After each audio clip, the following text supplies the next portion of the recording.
शब्द च गुणातीतं ऋशब्द रूपवर्जितं गुणरूपदयं नास्ति तस्मै श्री गुरवे नमः।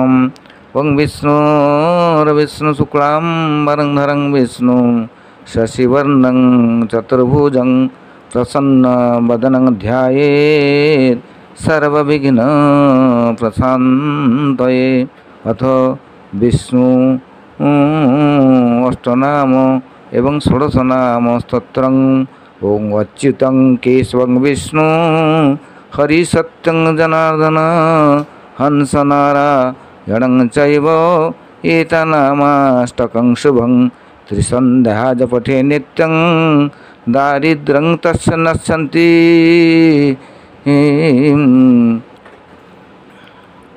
शत्रुसैन्यं खं जाति दुःस्वप्ने चापकर्षति गङ्गायामनं चैव दृढभक्ति च केशव एष निश प्रबोधस्य तस्य नित्यं पठेन्नर।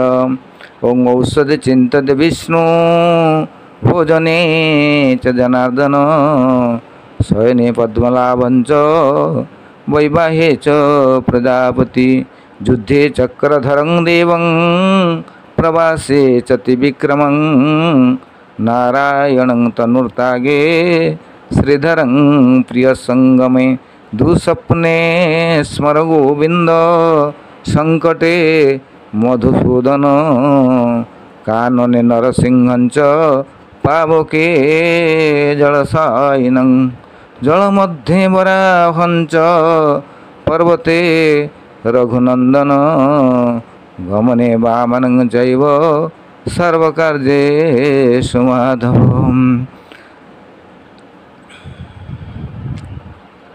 एतत्षोडशनामानि प्रातरुत्थाय जपठेत् सर्वपापविशुद्धात्मा विष्णुलोको विष्णुना स्वमोदते।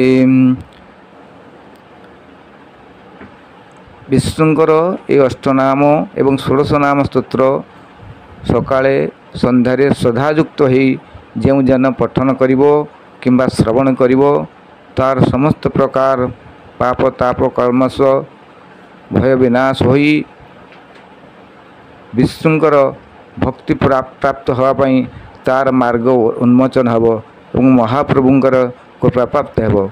ओम शांति ओम शांति ओम शांति।